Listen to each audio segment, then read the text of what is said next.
ಆತ್ಮೀಯ ಬಂಧುಗಳಿಗೆ, ಆತ್ಮೀಯ ಸ್ನೇಹಿತರಿಗೆ ಯೂಟ್ಯೂಬ್ ಮಾಮ ಹುಲಿಕಲ್ ಕಡೆಯಿಂದ ಮಾಡುವ ಅನಂತ ವಂದನೆಗಳು. ಹಾಸನ ಜಿಲ್ಲೆ ಹುಲ್ಗುಂಡಿ ಗ್ರಾಮದಲ್ಲಿ ಶ್ರೀ ಲಕ್ಷ್ಮೀ ಸೌಮ್ಯಕೇಶ್ವರ ಸ್ವಾಮಿಯವರ ಬ್ರಹ್ಮರಥೋತ್ಸವ ನಡೆಯುವುದರಿಂದ ನರಸಿಂಹಮೂರ್ತಿ ಅವರ ಪಟೇಲ್ ಅವರ ಮನೆ ಕಡೆಯಿಂದ, ಅವರ ಕುಟುಂಬದವರಿಂದ ಎಲ್ಲರಿಗೂ ರಥೋತ್ಸವಕ್ಕೆ ಸ್ವಾಗತವನ್ನು ಮಾಡಿದ್ದಾರೆ. ಪ್ರಿಯ ವೀಕ್ಷಕರಿಗೆ ಯೂಟ್ಯೂಬ್ ಮಾಮ ಹುಲಿಕಲ್ ಕಡೆಯಿಂದ ಮಾಡುವ ಅನಂತ ವಂದನೆಗಳು. 4/3/2026 ಹಾಸನ ಜಿಲ್ಲಾ ಹುಲಗುಂಡಿ ಗ್ರಾಮದಲ್ಲಿ ಶ್ರೀ ಲಕ್ಷ್ಮೀ ಸೌಮ್ಯಕೇಶ್ವರ ಸ್ವಾಮಿಯವರ ಬ್ರಹ್ಮರಥೋತ್ಸವ ನಡೆಯುವುದರಿಂದ HK ನರಸಿಂಹಮೂರ್ತಿಯವರ ಮನೆಗೆ ನಮ್ಮನ್ನು ಆಹ್ವಾನ ಮಾಡಿದ್ದಾರೆ. ನಾವು ಬಂದಿದ್ದೇವೆ. ಅವರ ಕುಟುಂಬದವರು ಕುಳಿತಿದ್ದಾರೆ. ಅವರು ಹೇಳಿದರು ಏನೆಂದರೆ, ಯೂಟ್ಯೂಬ್ ಮಾಮ ಹುಲಿಕಲ್ ನಿಮ್ಮ ಕಾರ್ಯಕ್ರಮವನ್ನು ನಾವು ವೀಕ್ಷಿಸಿದ್ದೇವೆ ಎಂದು ಹೇಳಿದ್ದಾರೆ. ಆದರೆ ಅವರು ಹೇಳುವ ಮಾತನ್ನು ನಮ್ಮ ಪ್ರಿಯ ವೀಕ್ಷಕರಿಗೆ ತಿಳಿಯಲಿ ಎಂಬುದಾಗಿ ಒಂದು ಸಣ್ಣ ಪುಟ್ಟ ವಿಡಿಯೋವನ್ನು ನಾವು ಮಾಡಿದ್ದೇವೆ. ಈಗ ಬನ್ನಿ ಅವರನ್ನೇ ಕೇಳೋಣ. ಅಮ್ಮ, ತಮ್ಮ ಹೆಸರು? ಸತ್ಯವತಿ, ಹುಲಗುಂಡಿ. ನೀವು ಯೂಟ್ಯೂಬ್ ಮಾಮ ಹುಲಿಕಲ್ ಕಾರ್ಯಕ್ರಮ ನೋಡ್ತೀರಾ? ಹೇಗೆ ಬರ್ತಾ ಇದೆಯಮ್ಮ? ತುಂಬ ಚೆನ್ನಾಗಿ ಬರ್ತಾ ಇದೆ. ಎಲ್ರಿಗೂ ಅನುಕೂಲ, ಬರೋರಿಗೆ ಬರದೇ ಇದ್ದವರಿಗೆ ಎಲ್ಲರಿಗೂ ನೋಡೋದು ತುಂಬ ಅನುಕೂಲ ಆಗ್ತಾ ಇದೆ. ನಮ್ಮ ಪ್ರಿಯ ವೀಕ್ಷಕರಿಗೆ ಏನು ಹೇಳ್ತೀರಿ? ಯೂಟ್ಯೂಬ್ ನೋಡ್ತಾ ಇರ್ತಾರಲ್ಲ, ಅವರಿಗೆಲ್ಲ ಏನು ಹೇಳ್ತೀರಿ? ಎಲ್ಲರಿಗೂ ಹೇಳಿ ಎಲ್ಲ ಸಬ್ಸ್ಕ್ರೈಬ್ ಮಾಡ್ಕೊಳ್ಳಿ. ಅಮ್ಮ, ತಮ್ಮ ಹೆಸರು? ನನ್ನ ಹೆಸರು ರೂಪಶ್ರೀ, ಹುಲ್ಗುಂಡಿ. ಯೂಟ್ಯೂಬ್ ನಾವು ನೋಡ್ತೀವಿ. ತುಂಬ ಚೆನ್ನಾಗಿ ಪ್ರೋಗ್ರಾಮ್ ಬರುತ್ತೆ. ತುಂಬ ಖುಷಿ ಆಗುತ್ತೆ. ಯಾಕೆಂದರೆ ನಮ್ಮ ಈ ವಿಪ್ರ ಬಾಂಧವರಿಗೆಲ್ಲ ಇದೊಂದು ಒಳ್ಳೆ ಅವಕಾಶ. ಚೆನ್ನಾಗಿ ಎಲ್ಲರೂ ಎಂಜಾಯ್ ಮಾಡ್ಬೋದು. ಬರ್ತಲೇ ಹೋದ್ರು ಕೂತ್ ಜಾಗದಲ್ಲೇ ಎಲ್ಲ ನೋಡ್ಬೋದು. ಹುಲ್ಗುಂಡಿಗೆ ಬಂದಿರೋದು ನಮ್ಗೆ ತುಂಬ ಖುಷಿ ಅನಿಸುತ್ತೆ. ನಿಮ್ಮ ಹುಲ್ಗುಂಡಿ ಗ್ರಾಮದ ಪರವಾಗಿ, ಎಲ್ಲರ ಪರವಾಗಿ ಅನಂತ ಧನ್ಯವಾದಗಳನ್ನು ತಿಳಿಸ್ತೀವಿ. ಈ ಥರನೇ ಪ್ರೋಗ್ರಾಮ್ ಕೊಡಿ ನೀವು. ದೇವರು ನಿಮ್ಗೆ ಇನ್ನೂ ಶಕ್ತಿ ಕೊಡಲಿ ಅಂತ ಆ ಭಗವಂತನಲ್ಲಿ ಪ್ರಾರ್ಥನೆ ಮಾಡ್ತೀವಿ. ಧನ್ಯವಾದಮ್ಮ. ಅಮ್ಮ, ತಮ್ಮ ಹೆಸರು? ನನ್ನ ಹೆಸರು ನಾಗರತ್ನ. ನೀವು ಯೂಟ್ಯೂಬ್ ಮಾಮ ಹುಲಿಕಲ್ ಕಾರ್ಯಕ್ರಮ ನೋಡ್ತಾ ಇದ್ದೀರಾ? ನೋಡ್ತೀವಿ. ಹೇಗೆ ಬರ್ತಾ ಇದೆಯಮ್ಮ? ಚೆನ್ನಾಗಿ ಬರ್ತಾ ಇದೆ. ಎಲ್ಲರೂ ನೋಡ್ತಾರೆ. ಓಕೆ. ಎಲ್ಲ ಊರಲ್ಲೂ ಚೆನ್ನಾಗಿ ಪ್ರೋಗ್ರಾಮ್ ಎಲ್ಲ ಎಲ್ಲರ ಕೈ. ತಮ್ಮ ಹೆಸರು? ನನ್ನ ಹೆಸರು ನಾಗರತ್ನ ಅವರು. ನೀವು ಯೂಟ್ಯೂಬ್ ಮಾಮ ಹುಲಿಕಲ್ ಕಾರ್ಯಕ್ರಮ ನೋಡ್ತಾ ಇದ್ದೀರಮ್ಮ? ಹೇಗೆ ಬರ್ತಾ ಇದೆ? ಅಲ್ಲ ಅವರು ಹೇಗೆ ಬರ್ತಾ ಇದೆಯಮ್ಮ? ತುಂಬಾ ಚೆನ್ನಾಗಿ ಬರ್ತಾ ಇದೆ ಮಾಮ.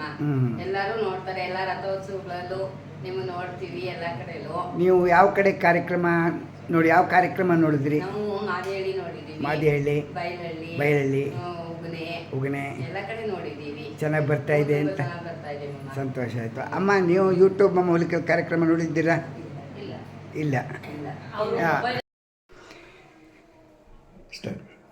ಹುಲಗುಂಡಿ ಹಸ್ತಿಗಿರಿ ಶ್ರೀನಿವಾಸ್.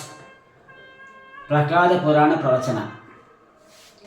ಶುಕ್ಲಾಂಬರಧರಂ ವಿಷ್ಣುಂ ಶಶಿವರ್ಣಂ ಚತುರ್ಭುಜಂ ಪ್ರಸನ್ನವದನಂ ಧ್ಯಾಯೇತ್ ಸರ್ವವಿಘ್ನೋಪಶಾಂತಯೇ.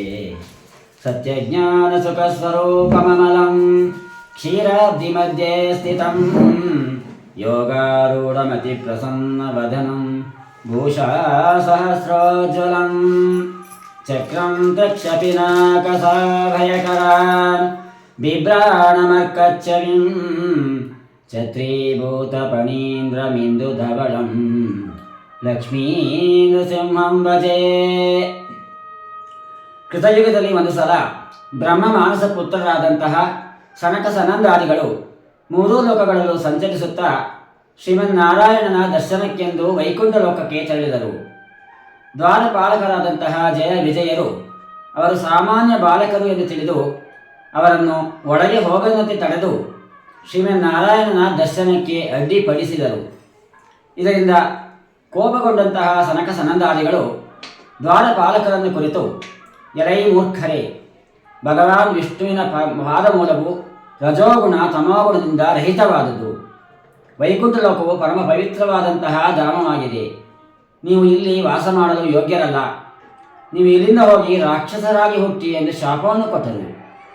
ಹೀಗೆ ಶಪಿಸಲ್ಪಟ್ಟಂತಹ ದ್ವಾರಪಾಲಕರು ವೈಕುಂಠ ಲೋಕದಿಂದ ಕೆಳಗೆ ಬೀಳುತ್ತಿರುವುದನ್ನು ಕಂಡು ಕೃಪಾಳುಗಳಾದಂತಹ ಆ ಮಹಾತ್ಮರು, ನೀವು 3 ಜನ್ಮಗಳಲ್ಲಿ ಈ ಶಾಪವನ್ನು ಅನುಭವಿಸಿ ಮತ್ತೆ ಅಹಂಕಾರ ರಹಿತರಾಗಿ ಇಲ್ಲಿಗೆ ಬಂದು ಸೇರಲು ಇನ್ನೊಂದು ಅವಕಾಶವನ್ನು ಕೊಡುತ್ತೇವೆ ಎಂದು ಶಾಪ ವಿಮೋಚನೆಯನ್ನೂ ಮಾಡಿದರು.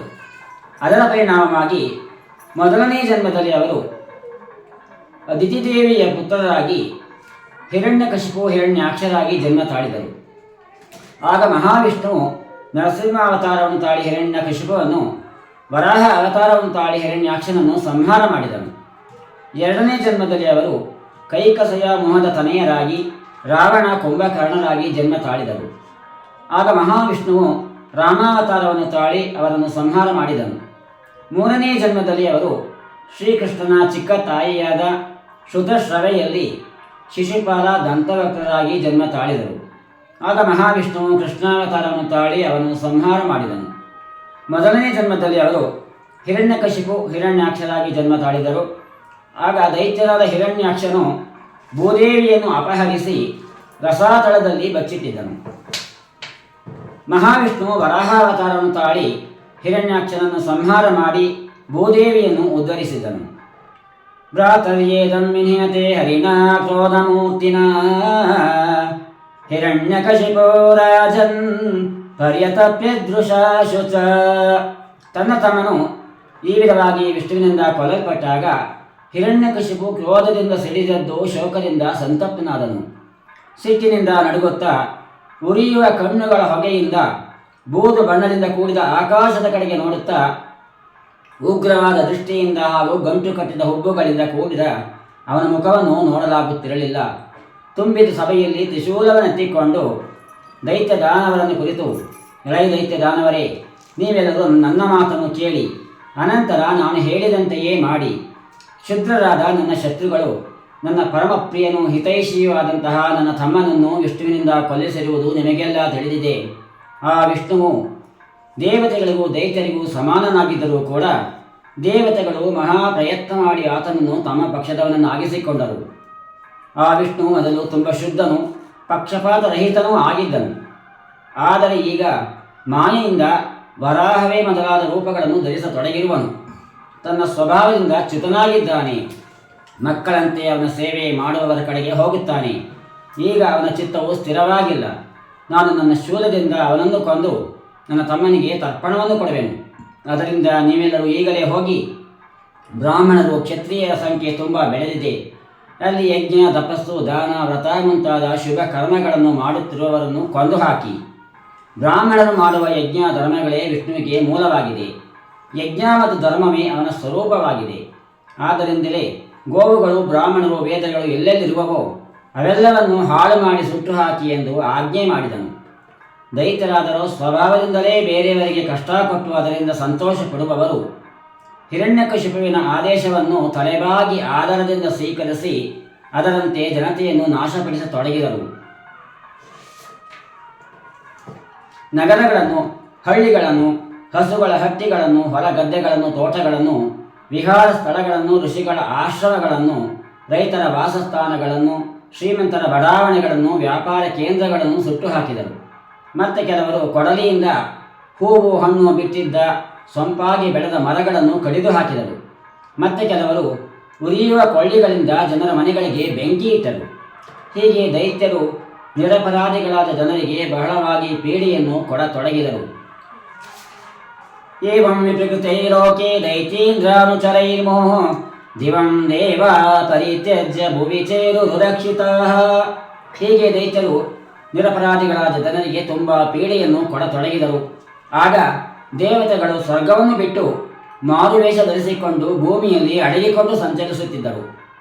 ತನ್ನ ತಮ್ಮನ ಮರಣದಿಂದ ಹಿರಣ್ಯಕಶಿಪುವಿಗೆ ಭಾರಿ ದುಃಖವಾಗಿತ್ತು. ಆದರೂ ಸಹ ತನ್ನ ತಾಯಿ ಮತ್ತು ತಮ್ಮನ ಹೆಂಡತಿ ಮಕ್ಕಳನ್ನು ಕುರಿತು ಅಂಬಾಹೇ ವಧು ಪುತ್ರ ವೀರಮ್ಮರ್ಹತ ಶೋಚಿತುಂ ವಿಪೋರಭಿಮುಖೇ ಶ್ಲಾಘ್ಯ ಶೂರಾಣಾಂ ವದಯೀಪ್ಸಿತಃ. ನೀವೆಲ್ಲರೂ ಮಹಾವೀರನಾದಂತಹ ಹಿರಣ್ಯಾಕ್ಷನನ್ನು ಕುರಿತು ಶೋಕ ಪಡಬಾರದು. ಏಕೆಂದರೆ ರಣರಂಗದಲ್ಲಿ ಶತ್ರುವಿನೊಡನೆ ಹೋರಾಡುತ್ತಾ ಪ್ರಾಣತ್ಯಾಗ ಮಾಡುವುದೇ ವೀರ ಪುರುಷನು ಬಯಸುವ ಮರಣವು ಎಂದು ಸಾಂತ್ವನವನ್ನು ಹೇಳಿದನು. ಮತ್ತು ತನ್ನ ಮನಸ್ಸಿನಲ್ಲಿ ಯೋಚಿಸುತ್ತಾ ತಾನು ಅಜೇಯನಾಗಬೇಕು, ಮುಪ್ಪು ಸಾವುಗಳು ಇಲ್ಲದವನಾಗಬೇಕು. ಇಡೀ ಜಗತ್ತಿಗೆ ಏಕಛತ್ರಾಧಿಪತಿ ಆಗಬೇಕು. ತನಗೆ ಎದುರಾಳಿಗಳು ಯಾರೂ ಇಲ್ಲದಂತೆ ನೋಡಿಕೊಳ್ಳಬೇಕು ಎಂದು ಮನಸ್ಸಿನಲ್ಲಿ ಯೋಚಿಸಿದನು. ತನ್ನ ಸಂಕಲ್ಪ ಮಾಡಿದನು. ಅದಕ್ಕಾಗಿ ಅವನು ಹಿರಣ್ಯಕಶಿಪು ರಾಜನ್ ಅಜೇಯಂ ಅಜರಾಮರಂ ಆತ್ಮಾನಂ ಅಪ್ರತಿದ್ವಂದ್ವಂ ಏಕರಾಜಂ ಯಜಿತ್ಸತ ಸತೇಪೇ ಮಂದರದ್ರೋಣ್ಯಾಂ ತಪಃ ಪರಮದಾರುಣಂ ಊರ್ಧ್ವಬಾಹು ನಭೋ ದೃಷ್ಟಿ ಪಾದಾಂಗುಷ್ಟ ಆಶ್ರಿತ ಅವನಿಹಿ. ಅದಕ್ಕಾಗಿ ಅವನು ಮಂದರ ಪರ್ವತದ ತಪ್ಪಲಿಗೆ ಹೋಗಿ ಕೈಗಳನ್ನು ಮೇಲಕ್ಕೆ ಎತ್ತಿಕೊಂಡು ಆಕಾಶದ ಕಡೆಗೆ ನೋಡುತ್ತಾ ಕಾಲಿನ ಬೆರಳಿನ ಬಲದಿಂದ ಭೂಮಿಯ ಮೇಲೆ ನಿಂತು ಬ್ರಹ್ಮದೇವನನ್ನು ಕುರಿತು ತಪಸ್ಸನ್ನು ಆಚರಿಸತೊಡಗಿದನು. ಅವನು ಹೀಗೆ ತಪಸ್ಸಿನಲ್ಲಿ ತೊಡಗಿದಾಗ ದೇವತೆಗಳೆಲ್ಲರೂ ನೆಮ್ಮದಿಯಿಂದ ತಮ್ಮ ತಮ್ಮ ಸ್ಥಾನಗಳಲ್ಲಿ ನೆಲೆಗೊಂಡರು. ಬಹಳ ಕಾಲದವರೆಗೆ ಅವನು ತಪಸ್ಸು ಮಾಡಿದಾಗ ಅವನ ತಲೆಯಿಂದ ಹೊಗೆಯೊಂದಿಗೆ ತಪೋಜ್ವಾಲೆಯು ಹೊರಟು ಅಕ್ಕಪಕ್ಕದ ಲೋಕಗಳನ್ನು ಸುಡತೊಡಗಿತು. ಆ ತಪೋಮಯ ಜ್ವಾಲೆಗಳಿಂದ ನದಿಗಳು, ಸಮುದ್ರಗಳು ಕುದಿಯತೊಡಗಿದವು. ಪರ್ವತ ದ್ವೀಪಗಳಿಂದ ಕೂಡಿದ ಭೂಮಿಯು ನಡುಗತೊಡಗಿತು. ಗ್ರಹ ನಕ್ಷತ್ರಗಳು ಉರುಳಿ ಬಿದ್ದವು. ದಶದಿಕ್ಕುಗಳು ಉರಿಯತೊಡಗಿದವು. ತೇನ ತತ್ವಾ ದಿವಂ ತ್ಯಕ್ವಾ ಬ್ರಹ್ಮಲೋಕಂ ಯೋಸ್ವರಃ ದಾತ್ರೆ ವಿಜ್ಞಾಪಯಾಮಾಸ ದೇವದೇವ ಜಗತ್ಪತೆ. ದೈತ್ಯೇಂದ್ರ ತಪಸಾ ತತ್ವಾ ದಿವಿ ಸ್ಥಾತುಂ ನ ಶಕ್ನುಮಃ ತಸ್ಯ ಚೋಪಶಮಂ ಭೂಮನ್ ವಿದೇಹಿ ಯದಿ ಮನ್ಯಸೆ ಲೋಕಾನ ಯಾವನ್ಯಕ್ಷಂತಿ ಬಲಿಹಾರಸ್ತವಾಭಿರುಃ. ಹಿರಣ್ಯಕಶಿಪುವಿನ ತಪೋಮಯ ಅಗ್ನಿ ಜ್ವಾಲೆಗಳಿಂದ ಸ್ವರ್ಗದ ದೇವತೆಗಳು ಉರಿಯತೊಡಗಿದರು. ಅವರೆಲ್ಲರೂ ಗಾಬರಿಗೊಂಡು ಸ್ವರ್ಗದಿಂದ ಬ್ರಹ್ಮಲೋಕಕ್ಕೆ ಹೋಗಿ ಬ್ರಹ್ಮದೇವನಲ್ಲಿ ಪ್ರಾರ್ಥಿಸಿಕೊಂಡರು. ದೇವತೆಗಳಿಗೂ ಆರಾಧ್ಯ ದೇವನಾದಂತಹ ಬ್ರಹ್ಮದೇವನೇ, ನಾವು ಹಿರಣ್ಯಕಶಿಪುವಿನ ತಪೋಮಯ ಅಗ್ನಿ ಜ್ವಾಲೆಗಳಿಂದ ಬೆಂದು ಹೋಗುತ್ತಿದ್ದೇವೆ. ಈಗ ನಾವು ಸ್ವರ್ಗದಲ್ಲಿ ಇರಲಾರೆವು. ಅನಂತನೇ, ಸರ್ವಾಧ್ಯಕ್ಷನೇ, ನಿನಗೆ ಉಚಿತವೆನಿಸಿದರೆ ನಿನ್ನ ಸೇವೆ ಮಾಡುವ ಜನತೆಯ ನಾಶವಾಗುವ ಮೊದಲು ಆ ತಪೋಜ್ವಾಲೆಯನ್ನು ಶಾಂತಗೊಳಿಸು. ಬ್ರಹ್ಮದೇವನೇ, ನೀನು ಎಲ್ಲವನ್ನೂ ಬಲ್ಲವನು. ಆದರೂ ಸಹ ನಾವು ನಮಗೆ ತಿಳಿದಿರುವ ಅಭಿಪ್ರಾಯವನ್ನು ಹೇಳುವೆವು, ಕೇಳೋಣವಾಗಲಿ. ಬ್ರಹ್ಮದೇವರು ತಮ್ಮ ತಪಸ್ಸು ಮತ್ತು ಯೋಗದ ಪ್ರಭಾವದಿಂದ ಈ ಚರಾಚರ ಜಗತ್ತನ್ನು ಸೃಷ್ಟಿಸಿ ಎಲ್ಲ ಲೋಕಗಳಿಗೂ ಮಿಗಿಲಾಗಿರುವಂತಹ ಸತ್ಯಲೋಕದಲ್ಲಿ ವಿರಾಜಿಸುತ್ತಿರುವಂತೆ ನಾನೂ ಸಹ ನನ್ನ ತಪಸ್ಸು ಮತ್ತು ಯೋಗದ ಪ್ರಭಾವದಿಂದ ಅದೇ ಪದವಿ ಹಾಗೂ ಸ್ಥಾನವನ್ನು ಗಳಿಸಿಕೊಳ್ಳುವೆನು. ಒಂದು ಜನ್ಮದಲ್ಲಾಗದಿದ್ದರೆ ಅನೇಕ ಜನ್ಮದಲ್ಲಾದರೂ ಸರಿ, ಒಂದು ಯುಗದಲ್ಲಾಗದಿದ್ದರೆ ಅನೇಕ ಯುಗದಲ್ಲಾದರೂ ಸರಿ, ಅದನ್ನು ಗಳಿಸಿಯೇ ಕೊಳ್ಳುವೆನು ಎಂದು ಹಠತೊಟ್ಟು ಅವನು ಈ ರೀತಿ ತಪಸ್ಸು ಮಾಡುತ್ತಿದ್ದಾನೆ ಎಂದು ನಮಗೆ ತಿಳಿದು ಬಂದಿದೆ. ನೀವು 3 ಲೋಕಗಳಿಗೂ ಒಡೆಯರಾಗಿದ್ದೀರಿ. ನಿಮಗೆ ಉಚಿತವಾದಂತೆ ಮಾಡಿರಿ. ಈ ಸರ್ವಶ್ರೇಷ್ಠವಾದ ತಮ್ಮ ಪರಮೇಶಿ ಪದವಿಯು ಬ್ರಾಹ್ಮಣರು, ಗೋವುಗಳು ಇವುಗಳ ವೃದ್ಧಿ, ಕುಶಲ, ಕ್ಷೇಮ, ವಿಜಯ ಮತ್ತು ಸಂತೋಷಕ್ಕಾಗಿಯೇ ಇದೆ. ಇದು ಎಲ್ಲಾದರೂ ಹಿರಣ್ಯಕಶಿಪುವಿನ ಕೈಗೆ ಸಿಕ್ಕಿದರೆ ಸಜ್ಜನರ ಮೇಲೆ ಸಂಕಟದ ಪರ್ವತವೇ ಬಿದ್ದಂತಾಗುವುದು. ಹೀಗೆ ದೇವತೆಗಳು ಬ್ರಹ್ಮದೇವನಲ್ಲಿ ಪ್ರಾರ್ಥಿಸಿಕೊಂಡಾಗ ಬ್ರಹ್ಮದೇವರು ದಕ್ಷ, ಭೃಗು ಮುಂತಾದ ಪ್ರಜಾಪತಿಗಳೊಡನೆ ಹಿರಣ್ಯಕಶಿಪು ತಪಸ್ಸು ಮಾಡುತ್ತಿದ್ದಂತಹ ಮಂದರ ಪರ್ವತದ ತಪ್ಪಲಿಗೆ ಬಂದರು. ಅಲ್ಲಿ ಬಂದು ನೋಡಿದಾಗ ಅವರಿಗೆ ಹಿರಣ್ಯಕಶಿಪು ಕಾಣಿಸಲೇ ಇಲ್ಲ. ಏಕೆಂದರೆ ಅವನ ಸುತ್ತಲೂ ಹುಲ್ಲು, ಬಿದಿರು, ಮೇಣೆಗಳಿಂದ ಮುಚ್ಚಿ ಹೋಗಿತ್ತು. ಆದರೆ ಅವನ ತಲೆಯಿಂದ ಹೊರಡುತ್ತಿದ್ದಂತಹ ತಪೋಜ್ವಾಲೆಯು ಲೋಕಗಳನ್ನು ಸುಡುತ್ತಿತ್ತು.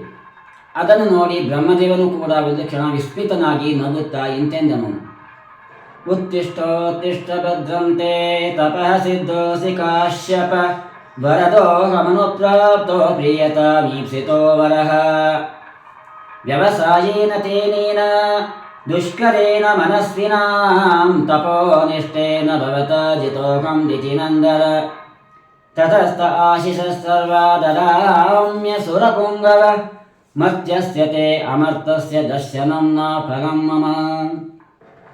ವತ್ಸ ಹಿರಣ್ಯಕಶಿಪುವೇ, ಮೇಲೇಳು, ನಿನಗೆ ಮಂಗಳವಾಗಲಿ. ಕಶ್ಯಪ ಪುತ್ರನೇ, ಈಗ ನಿನ್ನ ತಪಸ್ಸು ಸಿದ್ಧಿಸಿತು. ನಾನು ನಿನಗೆ ವರವನ್ನು ಕೊಡಲು ಬಂದಿರುವೆನು. ದೈತ್ಯ ಶಿರೋಮಣಿಯೇ, ನಿನ್ನ ತಪೋನಿಷ್ಠೆಯಿಂದ ನನ್ನನ್ನು ನಿನ್ನ ವಶವನ್ನಾಗಿಸಿಕೊಂಡಿರುವೆ. ಸಾಯುವವನು ನೀನು, ಸಾಯದೇ ಇರುವ ಅಮರನು ನಾನು. ಆದ್ದರಿಂದ ನಿನಗಾದ ನನ್ನ ದರ್ಶನವು ಎಂದಿಗೂ ನಿಷ್ಫಲವಾಗಲಾರದು ಎಂದು ಹೇಳಿ ಬ್ರಹ್ಮದೇವರು ತಮ್ಮ ಕಮಂಡಲದ ನೀರನ್ನು ಹಿರಣ್ಯಕಶಿಪುವಿನ ಮೇಲೆ ಚಿಮುಕಿಸಿದರು. ತತ್ಕ್ಷಣದಲ್ಲಿ ಹಿರಣ್ಯಕಶಿಪುವಿನ ದೇಹವು ವಜ್ರದಂತೆ ದಷ್ಟಪುಷ್ಟವಾಗಿ ಚಿನ್ನದಂತೆ ಥಳಥಳಿಸಿತು. ಅಂತರಿಕ್ಷದಲ್ಲಿ ಹಂಸವಾಹನಾರೂಢನಾಗಿ ನಿಂತಿರುವಂತಹ ಬ್ರಹ್ಮದೇವನನ್ನು ಕಂಡು ಹಿರಣ್ಯಕಶಿಪುವಿಗೆ ಪರಮಾನಂದವಾಯಿತು. ಅವನು ತನ್ನ ತಲೆಯನ್ನು ಭೂಮಿಯ ಮೇಲಿರಿಸಿ ಬ್ರಹ್ಮದೇವನಿಗೆ ನಮಸ್ಕರಿಸಿದನು. ಅವನ ಕಣ್ಣುಗಳಿಂದ ಆನಂದಾಶ್ರಗಳು ಹರಿಯುತ್ತಿದ್ದು ಶರೀರವೆಲ್ಲ ಪುಳಕಿತವಾಯಿತು. ಬ್ರಹ್ಮದೇವನನ್ನು ಕುರಿತು, ಪ್ರಭುವೇ, ನೀನು ವರಗಳನ್ನು ಕೊಡುವುದರಲ್ಲಿ ಸರ್ವಶ್ರೇಷ್ಠನಾಗಿರುವೆ. ನೀನು ನನಗೆ ಇಷ್ಟವಾದ ವರವನ್ನು ಕೊಡುವುದಾದರೆ ಯದಿ ದಾಸ್ಯಸ್ಯ ವಿಮತಾನ್ ವರಾನ್ಮೇ ವರದೋತ್ತಮ ಭೂತೇಭ್ಯೋ ತ್ವದ್ವಿಸೃಷ್ಟೇಭ್ಯೋ ಮೃತ್ಯುರ್ಮಾ ಭೂನ್ಮಮ ಪ್ರಭೋ ನಾಂತರ್ಬಹಿರ್ದಿವಾನಕ್ತಂ ಅನ್ಯಸ್ಮಾದಪಿ ಚ ಆಯುಧೈಃ ನ ನರೈಃ ನ ಮೃಗೈಃ ಅಂಬರೇ ಮೃತ್ಯುಃ ನ ಭೂಮೌ ನ ಅಂಬರೇ ಮೃತ್ಯುಃ ನ ನರೈಃ ನ ಮೃಗೈರಪಿ ವ್ಯಸುಭಿಃ ವಾಸುಮದ್ಭಿರ್ವಾ ಸುರಾಸುರಮಹೋರಗೈಃ ಅಪ್ರತಿದ್ವಂದ್ವತಾಂ ಯುದ್ಧೇ ಐಕಪತ್ಯಂ ಚ ದೇಹಿನಾಂ ಸರ್ವೇಷಾಂ ಲೋಕಪಾಲಾನಾಂ ಮಹಿಮಾನಂ ಯಥಾತ್ಮನ ತಪೋಯೋಗ ಪ್ರಭಾವಾಣಾಂ ಎನ್ನರಿಷ್ಯತಿ ಕರಿಹಿಚಿತ್. ನೀನು ನನಗೆ ಅಭೀಷ್ಟವಾದ ವರವನ್ನು ಕೊಡುವುದಾದರೆ ನೀನು ಸೃಷ್ಟಿಸಿರುವ ಯಾವುದೇ ಪ್ರಾಣಿಯಿಂದಾಗಲಿ ಮನುಷ್ಯನಿಂದಾಗಲಿ ಪಶು ಪಕ್ಷಿ ದೇವತೆಗಳು ನಾಗಗಳು ಮೊದಲಾದ ಯಾರಿಂದಲೂ ಕೂಡ ನನಗೆ ಮರಣವು ಬಾರದಿರಲಿ. ಮನೆಯ ಒಳಗಾಗಲಿ ಹೊರಗಾಗಲಿ, ಹಗಲಲ್ಲಾಗಲಿ ರಾತ್ರಿಯಲ್ಲಾಗಲಿ, ಯಾವುದೇ ಅಸ್ತ್ರಗಳಿಂದಾಗಲಿ ಶಸ್ತ್ರಗಳಿಂದಾಗಲಿ, ಭೂಮಿಯಲ್ಲಾಗಲಿ ಆಕಾಶದಲ್ಲಾಗಲಿ, ಯಾವುದರಿಂದಲೂ ಎಲ್ಲೇ ಆಗಲಿ ಯಾವಾಗಲೇ ಆಗಲಿ ನನಗೆ ಮರಣವು ಬಾರದಿರಲಿ. ಯುದ್ಧದಲ್ಲಿ ನನಗೆ ಎದುರಾಳಿಗಳು ಯಾರೂ ಇಲ್ಲದಿರಲಿ. ನಾನು ಇಡೀ ಜಗತ್ತಿಗೆ ಏಕಛತ್ರಾಧಿಪತಿ ಆಗುವಂತೆ ವರವನ್ನು ಕರುಣಿಸು. ಇಂದ್ರಾದಿ ಲೋಕಪಾಲಕರಲ್ಲಿ ಯಾವ ಮಹಿಮೆಯುಂಟೋ ಅಂತಹ ಮಹಿಮೆಯು ನನಗೂ ಇರಲಿ. ತಪಸ್ವಿಗಳಲ್ಲಿ ಯೋಗಿಗಳಲ್ಲಿರುವಂತಹ ಅಕ್ಷಯವಾದ ಐಶ್ವರ್ಯವನ್ನು ನನಗೂ ಅನುಗ್ರಹಿಸು. ಹೀಗೆ ಹಿರಣ್ಯಕಶಿಪು ಬ್ರಹ್ಮದೇವನಲ್ಲಿ ವರವನ್ನು ಬೇಡಲು ಬ್ರಹ್ಮದೇವರು ಅವರ ತಪಸ್ಸಿಗೆ ಪ್ರಸನ್ನನಾಗಿ ಆ ವರಗಳನ್ನು ಕರುಣಿಸಿದರು. ಹಿರಣ್ಯಕಶಿಪು ಹೀಗೆ ಬ್ರಹ್ಮದೇವನಲ್ಲಿ ದುರ್ಲಭವಾದ ವರವನ್ನು ಬೇಡಲು ಬ್ರಹ್ಮದೇವರು ಅವರ ತಪಸ್ಸಿಗೆ ಪ್ರಸನ್ನನಾಗಿ ಆ ವರಗಳನ್ನು ಕರುಣಿಸಿದರು. ಅಯ್ಯ ವತ್ಸ, ನೀನು ನನ್ನಲ್ಲಿ ಕೇಳಿರುವ ವರಗಳು ಮನುಷ್ಯರಿಗೆ ತುಂಬ ದುರ್ಲಭವಾದವುಗಳು. ಆದರೂ ಸಹ ನಾನು ನಿನಗೆ ಅವೆಲ್ಲವನ್ನು ಕೊಡುತ್ತಿದ್ದೇನೆ ಎಂದು ಬ್ರಹ್ಮದೇವರು ಹೇಳಿದಾಗ ಹಿರಣ್ಯಕಶಿಪು ಬ್ರಹ್ಮದೇವನನ್ನು ಪೂಜಿಸಿದನು. ಅನಂತರ ಪ್ರಜಾಪತಿಗಳಿಂದ ತನ್ನ ಸ್ತುತಿಯನ್ನು ಕೇಳುತ್ತಾ ಅವರು ತಮ್ಮ ಲೋಕಕ್ಕೆ ತೆರಳಿದರು. ಬ್ರಹ್ಮದೇವರಿಂದ ವರಗಳನ್ನು ಪಡೆದುಕೊಂಡ ನಂತರ ಹಿರಣ್ಯಕಶಿಪುವಿನ ಶರೀರವು ಸುವರ್ಣದಂತೆ ಕಾಂತಿಯುಕ್ತವೂ ದಷ್ಟಪುಷ್ಟವೂ ಆಯಿತು. ಅವನು ತನ್ನ ತಮ್ಮನ ಮೃತ್ಯುವನ್ನು ನೆನೆದು ಭಗವಂತನಾದ ಮಹಾವಿಷ್ಣುವನ್ನು ದ್ವೇಷಿಸತೊಡಗಿದನು. ಆ ಮಹಾದೈತ್ಯನು ಎಲ್ಲ ದಿಕ್ಕುಗಳನ್ನು, ಮೂರು ಲೋಕಗಳನ್ನು, ದೇವತೆಗಳನ್ನು, ಗಂಧರ್ವರನ್ನು, ಅಸುರರನ್ನು ಮೊದಲಾದ ಸಮಸ್ತ ಪ್ರಾಣಿಗಳ ರಾಜರುಗಳನ್ನು ಸೋಲಿಸಿ ತನ್ನ ವಶಪಡಿಸಿಕೊಂಡನು. ಅಷ್ಟೇ ಅಲ್ಲ, ವಿಶ್ವವಿಜಯಿಯಾದ ಆ ದೈತ್ಯನು ಲೋಕಪಾಲಕರ ಸ್ಥಾನ ತೇಜಸ್ಸನ್ನು ಸೆಳೆದುಕೊಂಡನು. ತಸ್ಮಿನ್ ಮಹೇಂದ್ರ ಭವನೇ ಮಹಾಬಲೋ ಮಹಾಮನ ನಿರ್ಜಿತ ಲೋಕಯೇ ಖರಾಟೆ ರೇಮೇ ಬಿಭಂಜಾಂಗ್ರಿಯುಗಸುರಾದಿಭಿಃ ಪ್ರತಾಪಿತೈಃ ಊರ್ಜಿತ ಚಂಡಶಾಸನಃ. ಮಹಾಬಲಶಾಲಿಯಾದ ಹಿರಣ್ಯಕಶಿಪುವು ಎಲ್ಲರನ್ನೂ ಜಯಿಸಿ ಏಕಛತ್ರಾಧಿಪತಿಯಾಗಿ ಆ ಮಹೇಂದ್ರ ಭವನದಲ್ಲಿ ಯಥೇಷ್ಟವಾಗಿ ಸ್ವತಂತ್ರವಾಗಿ ವಿಹರಿಸುತ್ತಿದ್ದನು. ಅವನ ಶಾಸನವು ಎಷ್ಟು ಕಠೋರವಾಗಿತ್ತೆಂದರೆ ದೇವದಾನವರೆಲ್ಲರೂ ಭಯಭೀತರಾಗಿ ಅವನ ಅಡಿಗಡಿಗೆ ಬಂಧಿಸುತ್ತಿದ್ದರು. ಅವನು ಐಶ್ವರ್ಯದ ಮದದಿಂದ ಉನ್ಮತ್ತನಾಗಿ ದುರಹಂಕಾರಿಯಾಗಿ ಶಾಸ್ತ್ರಗಳ ಮರ್ಯಾದೆಗಳನ್ನು ಮೀರಿ ನಡೆಯುತ್ತಿರಲು ನೋಡುತ್ತಿರುವಂತೆಯೇ ಅವನ ಜೀವನದ ಹೆಚ್ಚಿನ ಸಮಯವು ಕಳೆದು ಹೋಯಿತು. ಅವನ ಕಠೋರವಾದ ಶಾಸನದಿಂದ ಎಲ್ಲ ಲೋಕಗಳು, ಲೋಕಪಾಲಕರು ಗಾಬರಿಗೊಂಡರು. ಅವರಿಗೆ ಬೇರೆ ಎಲ್ಲಿಯೂ ಆಶ್ರಯ ದೊರೆಯದೇ ಇರಲು ಅವರೆಲ್ಲರೂ ಭಗವಂತನಾದ ಮಹಾವಿಷ್ಣುವಿಗೆ ಶರಣಾದರು. ತಸ್ಮೈ ನಮೋಸ್ತು ಕಾಷ್ಟಾಯೈ ಯತ್ರಾತ್ಮ ಹರಿರೀಶ್ವರ ಯದ್ಗತ್ವಾ ನ ನಿವರ್ತಂತೆ ಶಾಂತ ಸನ್ಯಾಸಿನೋ ಮಲಾಹ. ಸರ್ವಾತ್ಮ ಜಗದೀಶ್ವರನಾದಂತಹ ಶ್ರೀಹರಿಯು ವಾಸವಾಗಿರುವಂತಹ ಯಾವುದನ್ನು ಪಡೆದ ಬಳಿಕ ಶಾಂತರು ನಿರ್ಮಲರೂ ಆದಂತಹ ಸನ್ಯಾಸಿ ಮಹಾತ್ಮರು ಈ ಪ್ರಪಂಚಕ್ಕೆ ಮರಳುವುದಿಲ್ಲವೋ ಅಂತಹ ಭಗವಂತನ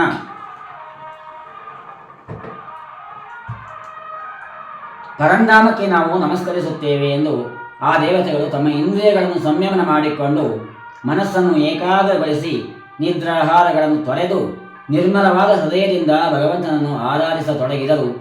ಒಂದು ದಿನ ಮೇಘ ಗಂಭೀರವಾದಂತಹ ಆಕಾಶವಾಣಿಯು ಅವರಿಗೆ ಕೇಳಿಸಿತು.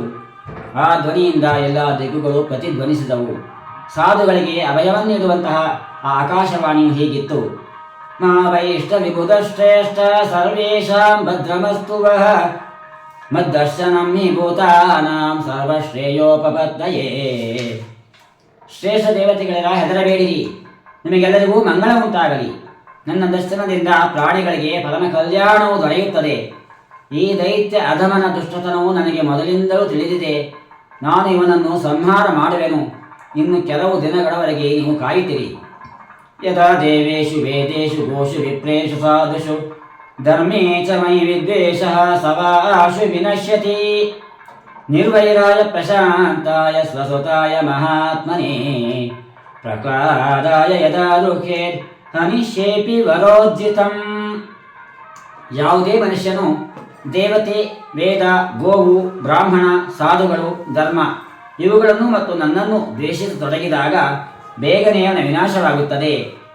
ವೈರಹೀನನು ಶಾಂತ ಸ್ವಭಾವದವನು ಆದಂತಹ ತನ್ನ ಪುತ್ರನಾದ ಪ್ರಹ್ಲಾದನನ್ನು ಈ ದೈತ್ಯನು ದ್ವೇಷಪಟ್ಟಾಗ ಅವನು ಎಷ್ಟೇ ವರಬಲ ಸಂಪನ್ನನಾಗಿದ್ದರೂ ಕೂಡ ಅವನನ್ನು ಸಂಹಾರ ಮಾಡುತ್ತೇನೆ. ಹೀಗೆ ಮಹಾವಿಷ್ಣು ದೇವತೆಗಳಿಗೆ ಅಭಯವನ್ನು ನೀಡಿದಾಗ ಅವರೆಲ್ಲರೂ ಭಗವಂತನಿಗೆ ನಮಸ್ಕರಿಸಿ ತಮ್ಮ ಸ್ಥಾನಗಳಿಗೆ ತೆರಳಿದರು. ಅವರ ಉದ್ವೇಗವೆಲ್ಲವೂ ಶಾಂತವಾಗಿತ್ತು.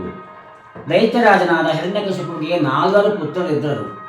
ತಸ್ಯ ದೈತ್ಯಪತೆ ಪುತ್ರಾಃ ಚತ್ವಾರಃ ಪರಮಾದ್ಭುತಾಃ ಪ್ರಹ್ಲಾದೋ ಭೂನ್ಮಹಾಂ ತೇಷಾಂ ಗುಣೈಃ ಮಹದುಪಾಸಕಃ ಬ್ರಹ್ಮಣ್ಯಃ ಶೀಲಸಂಪನ್ನಃ ಸತ್ಯಸಂಧೋ ಜಿತೇಂದ್ರಿಯಃ ಆತ್ಮವತ್ ಸರ್ವಭೂತಾನಾಮೇಕಪ್ರಿಯ ಸುಹೃತ್ತಮಃ ದಾಸವತ್ಸನ್ನತಾರ್ಯಾಂಗಿಃ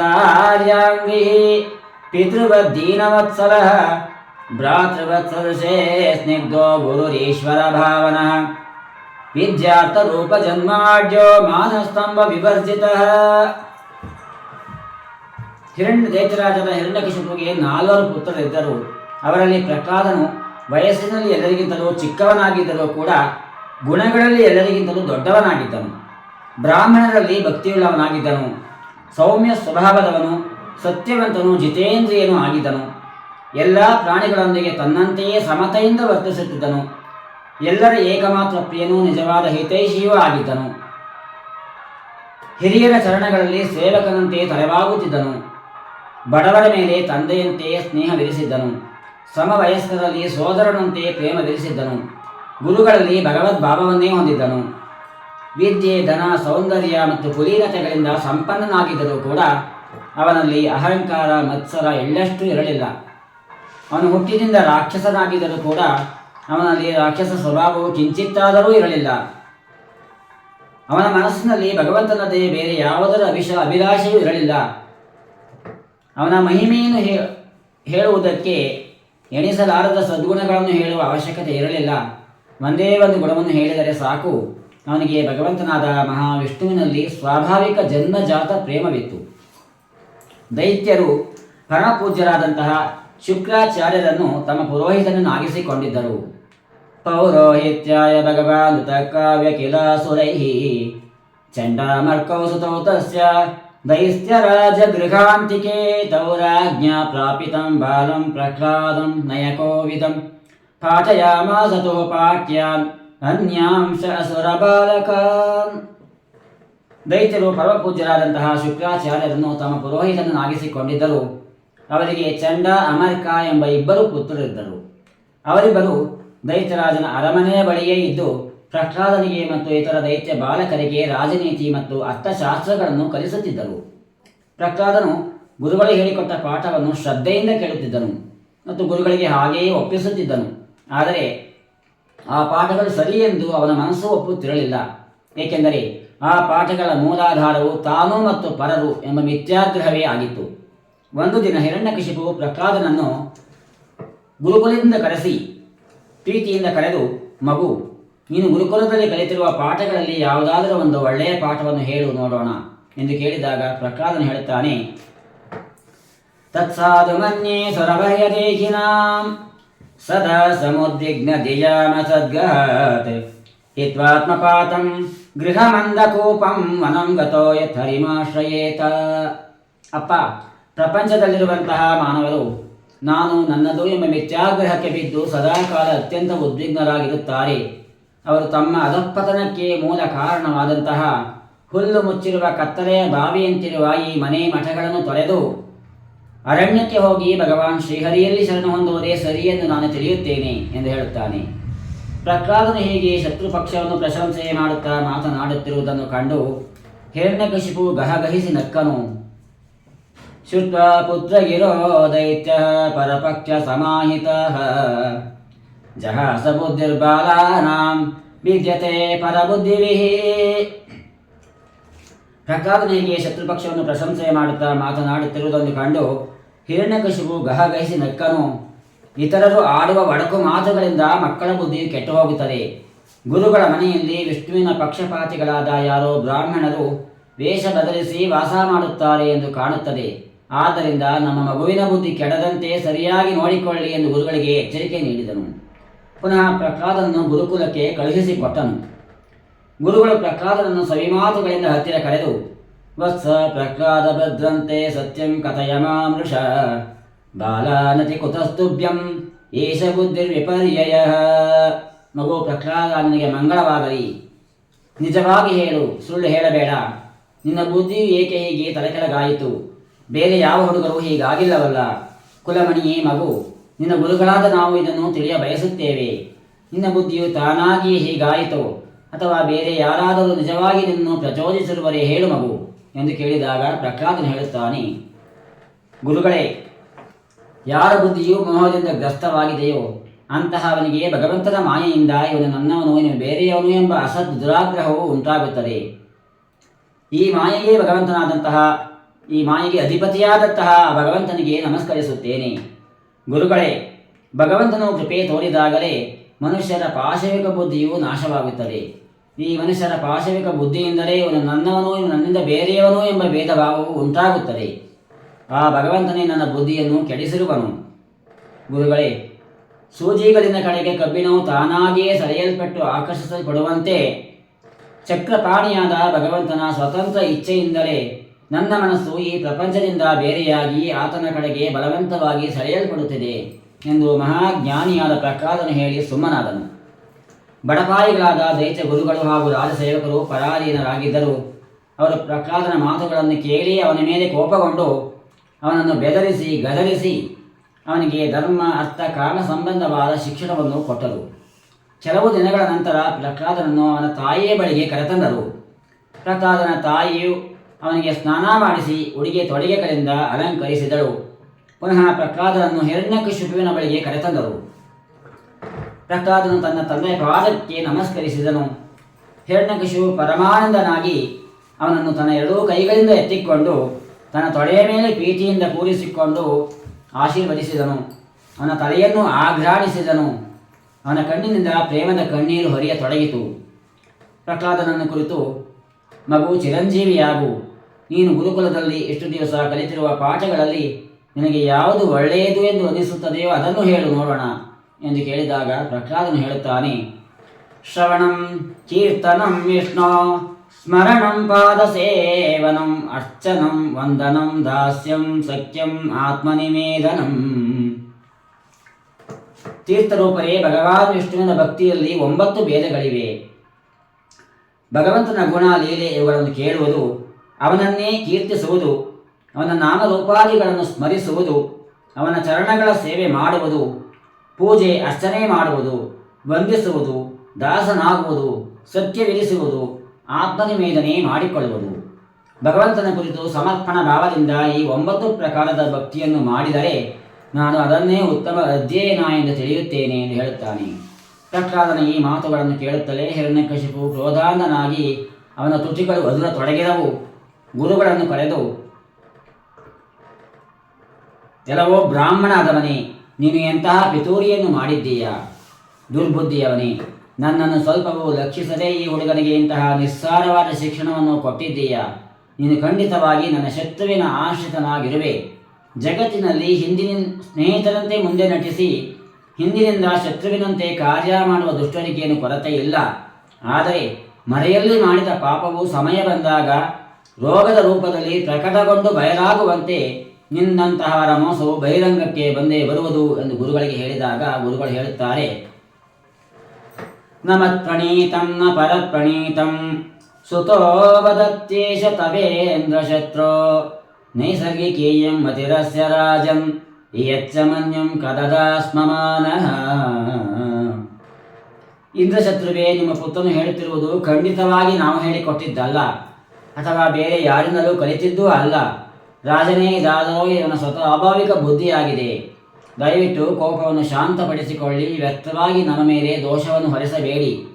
ಹೀಗೆ ಗುರುಗಳು ಹೇಳಿದಾಗ ಹಿರಣ್ಯಕಶಿಪು ಪುನಃ ಪ್ರಹ್ಲಾದನನ್ನು ಕೇಳುತ್ತಾನೆ, ಎಲ್ಲವೋ ಅಹಿತವನ್ನುಂಟು ಮಾಡುವ ಈ ಮೋಸದ ಬುದ್ಧಿಯು ನಿನಗೆ ಗುರುಮುಖದಿಂದ ಬಂದಿಲ್ಲವಾದರೆ ಎಲ್ಲಿಂದ ಬಂತು ಎಂದು ಕೇಳಿದಾಗ ಪ್ರಹ್ಲಾದನು ಹೇಳುತ್ತಾನೆ, ಅಪ್ಪ, ಸಂಸಾರಿಗಳಾದ ಮಾನವರು ಇಂದ್ರಿಯಗಳ ಮೇಲೆ ಹತೋಟಿ ಇಲ್ಲದೇ ಇರುವುದರಿಂದ ಅನುಭವಿಸಿದ ವಿಷಯವನ್ನೇ ಮತ್ತೆ ಮತ್ತೆ ಭೋಗಿಸುವುದಕ್ಕಾಗಿ ಸಂಸಾರವೆಂಬ ಘೋರವಾದ ನರಕದ ಕಡೆಗೆ ಹೋಗುತ್ತಾರೆ. ಆದರೆ ಭಗವಂತನ ಚರಣಗಳನ್ನು ಸೇವಿಸುವ ಬುದ್ಧಿಯುಳ್ಳವರ ಜನನ ಮರಣರೂಪವಾದಂತಹ ಅನರ್ಥಗಳು ಸಂಪೂರ್ಣವಾಗಿ ನಾಶವಾಗಿ ಹೋಗುತ್ತವೆ. ಆದರೆ ವೈರಾಗ್ಯಶೀಲರಾದಂತಹ ಭಗವತ್ ಪ್ರೇಮಿ ಮಹಾತ್ಮರ ಪಾದ ಧೂಳಿಯಲ್ಲಿ ಸ್ಥಾನವನ್ನು ಮಾಡದವರ ಬುದ್ಧಿಯು ಕಾಮ್ಯ ಕರ್ಮಗಳನ್ನೇ ಸೇವಿಸಿದರೂ ಭಗವಂತನ ಚರಣಗಳ ಸ್ಪರ್ಶವನ್ನೂ ಮಾಡಲಾರರು.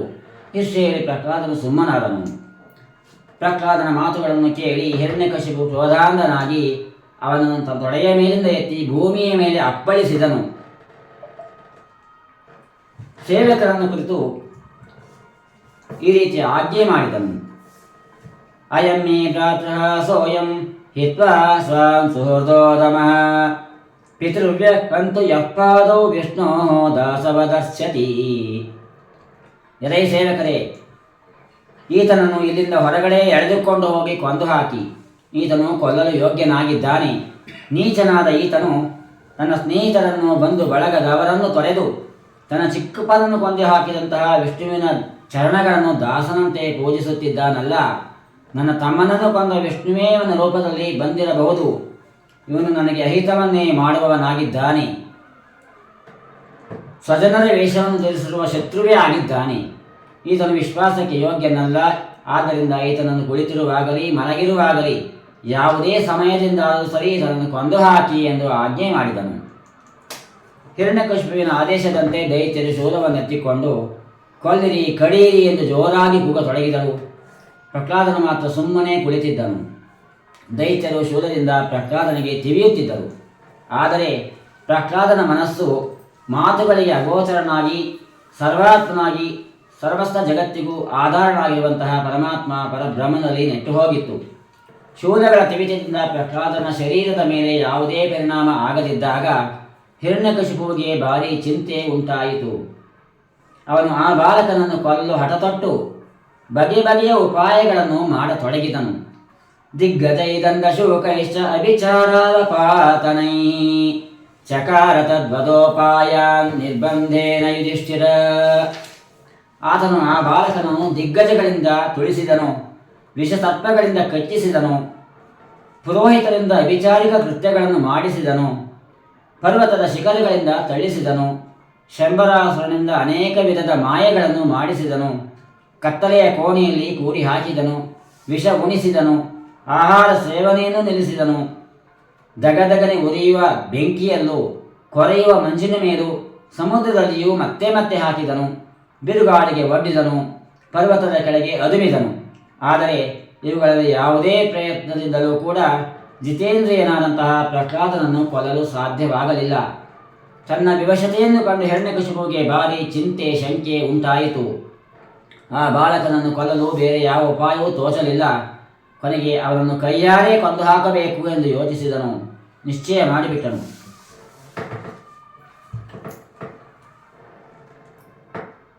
ಜಿತೇಂದ್ರಿಯನಾದ ಪ್ರಹ್ಲಾದನು ವಿನಯದಿಂದ ಕೈಜೋಡಿಸಿಕೊಂಡು ತಂದೆಯ ಮುಂದೆ ಸುಮ್ಮನೆ ನಿಂತಿದ್ದನು. ಸ್ವಭಾವದಿಂದಲೇ ಕ್ರೂರನಾಗಿದ್ದಂತಹ ಹಿರಣ್ಯಕಶಿಪುವು ತಿರಸ್ಕಾರ ನಿಂದೆಗಳಿಗೆ ಯೋಗ್ಯನಲ್ಲದ ಸಾಧು ಶಿರೋಮಣಿಯಾದ ಪ್ರಹ್ಲಾದನನ್ನು ಪಾಪಿಷ್ಟವಾದ ಓರೇ ನೋಟದಿಂದ ನೋಡುತ್ತಾ, ಎಲ್ಲವೋ ದುಷ್ಟ, ದುರಹಂಕಾರಿ, ಮೂರ್ಖ, ಕುಲಗೆಡುಕರಿ, ನೀನು ಕೆಟ್ಟಿರುವುದಲ್ಲದೆ ನಮ್ಮ ಕುಲದ ಬಾಲಕನನ್ನು ಕೆಡಿಸಲು ಬಯಸುತ್ತೀಯ. ನನ್ನ ಆಜ್ಞೆಯನ್ನು ಉಲ್ಲಂಘಿಸುವ ದಿಟ್ಟತನವನ್ನು ತೋರಿದ್ದೀಯ. ನಾನು ಸ್ವಲ್ಪ ಕೋಪಗೊಂಡರೂ 3 ಲೋಕಗಳು ಲೋಕಪಾಲಕರು ತರತರ ನಡುಗುವರು. ಹೀಗಿರುವಾಗ ನೀನು ಯಾರ ಬಲದ ಮೇಲೆ ನಿರ್ಭಯನಂತೆ ನನ್ನ ಶಾಸನವನ್ನು ಮುರಿದಿದ್ದೀಯಾ ಹೇಳು ಎಂದು ಕೇಳಿದಾಗ ಪ್ರಹ್ಲಾದನು ಹೇಳುತ್ತಾನೆ, ನ ಕೇವಲಂ ಮೇ ಭವತಸ್ಯ ರಾಜನ್ ಸ ವೈ ಬಲಂ ಬಲಿನಾಂ ಚಾಪರೇಶಾಂ ಪರೇ ವರೇ ಮಿಸ್ತಿರ ಸಂಗಮಾಯೇ ಬ್ರಹ್ಮಾದಯೋ ಯೇನ ವಶಂ ಪ್ರಣೀತಃ. ದೈತ್ಯರಾಜನೇ, ಪ್ರಪಂಚದಲ್ಲಿರುವಂತಹ ಬ್ರಹ್ಮದೇವನಿಂದ ಹಿಡಿದು ಹುಲ್ಲು ಕಡ್ಡಿಯವರೆಗಿನ ಚರಾಚರ ಜೀವಿಗಳೆಲ್ಲವೂ ಭಗವಂತನಿಗೆ ಅಧೀನವಾಗಿವೆ. ಆತನೇ ಎಲ್ಲರಿಗೂ ಬಲವು. ನನ್ನ ಮತ್ತು ನಿನ್ನ ಬಲಗಳಿಗೆ ಮಾತ್ರವಲ್ಲದೆ ಇಡೀ ಜಗತ್ತಿನಲ್ಲಿರುವಂತಹ ಎಲ್ಲ ಬಲಶಾಲಿಗಳ ಬಲಗಳಿಗೂ ಆತನದೇ ಬಲವು. ಆ ಮಹಾಪರಾಕ್ರಮಿ ಸರ್ವಶಕ್ತಿಯುಳ್ಳ ಪ್ರಭುವೇ ಕಾರಣನಾಗಿದ್ದಾನೆ. ಎಲ್ಲ ಪ್ರಾಣಿಗಳ ದೇಹ ಬಲ, ಮನೋಬಲ, ಇಂದ್ರಿಯ ಬಲ, ಧೈರ್ಯ ಹಾಗೂ ಇಂದ್ರಿಯಗಳು ಆತನೇ ಆಗಿದ್ದಾನೆ. ನೀನು ನಿನ್ನ ರಾಕ್ಷಸ ಸ್ವಭಾವವನ್ನು ಬಿಟ್ಟುಬಿಡು.